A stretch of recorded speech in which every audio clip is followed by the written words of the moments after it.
What's going on? My name's Adam, and two stocks yesterday did 20% plus moves, okay?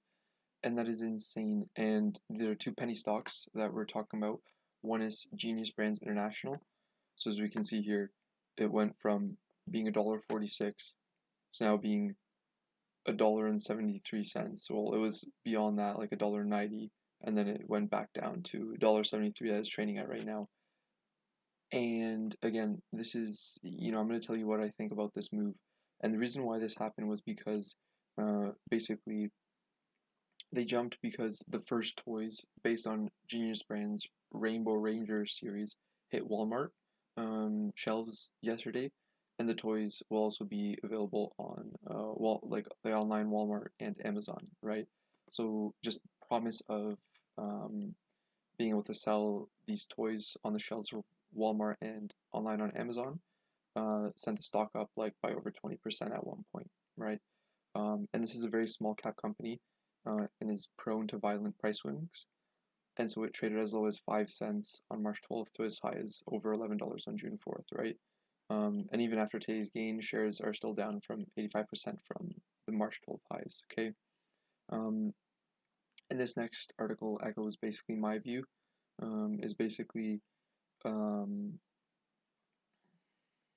basically there was an article saying that once the stock was trading at like $9, saying okay, beware because the stock will be trading at 150 over a month. And to the firm's credit, Genius stock closed out the month at 146 in July. um, so again, my main beef with Genius Brands is that the company has just burned cash, and only in the first quarter of 2020 it only generated sales of $340,000, which is down 72% from a year ago. I mean, you might say that, the launch of these toys or the launch of their new partnership with Arnold will give them a lot of cash, but again, I'm not so sure. Um, and of course, the underlying balance sheet is also a problem. So, in order to meet its debt obligations, it needs to continually dilute shares. And I made a video about this, which I'll post somewhere up there. Um, and so basically, they're just saying that the underlying business isn't sustainable. Okay, so of course, like they have a pretty good model, which is entertainment with a purpose. So basically, making kids shows that also inform the kids. So basically, like putting spinach in a kid's smoothie or something like that. Okay, but again, I wouldn't touch it, and I think the stock will just go down again. It's still, it's highly volatile. You look at the 6 month chart. I said it reached like $7, or close to $8, and then it went back down again. So still almost 80% down since the July highs or the June highs. Sorry. The next stock, this is a bit more exciting for me, and it's Workhorse. So past so yesterday it jumped from trading at like $15 a share, and it jumped over 20% by about like 23% all the way to $19 a share, and then it went back down by around 6%, and now it's trading at $18. The reason for this was because of the recent deal with Nordstrom.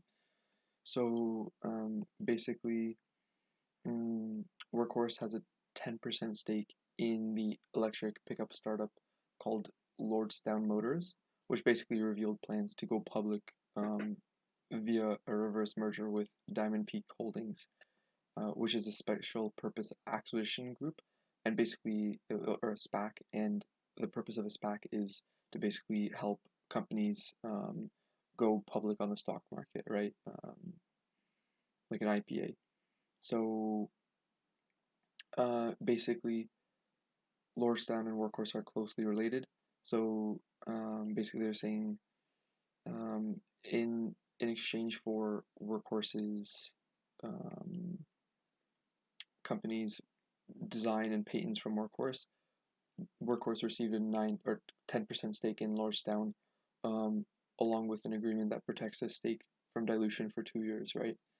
So the Lordstown Down Peak merger deal assigned a value of 1.6 billion to the combined company, which basically means that Workhorse stake is now valued at $160 million, right? So on top of this, the agreement also entitles Workhorse to 1% fee on any debt or equity raised to fund Lordstown during that 2-year period, right? And gives a royalty on each truck Lordstown sells. Okay, so because um, Workhorse has a significant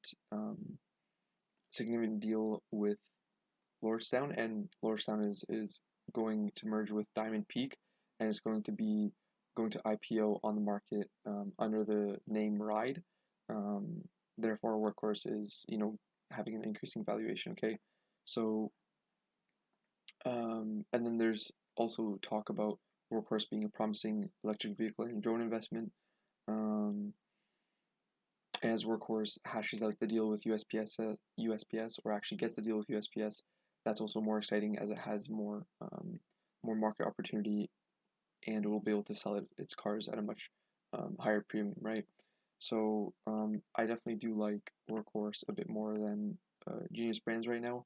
To me personally, it's still not a buy, just because again they're not going to turn profitable for many years to come, and I mean the market cap is at 1.27 billion, so it has like a lot higher to go.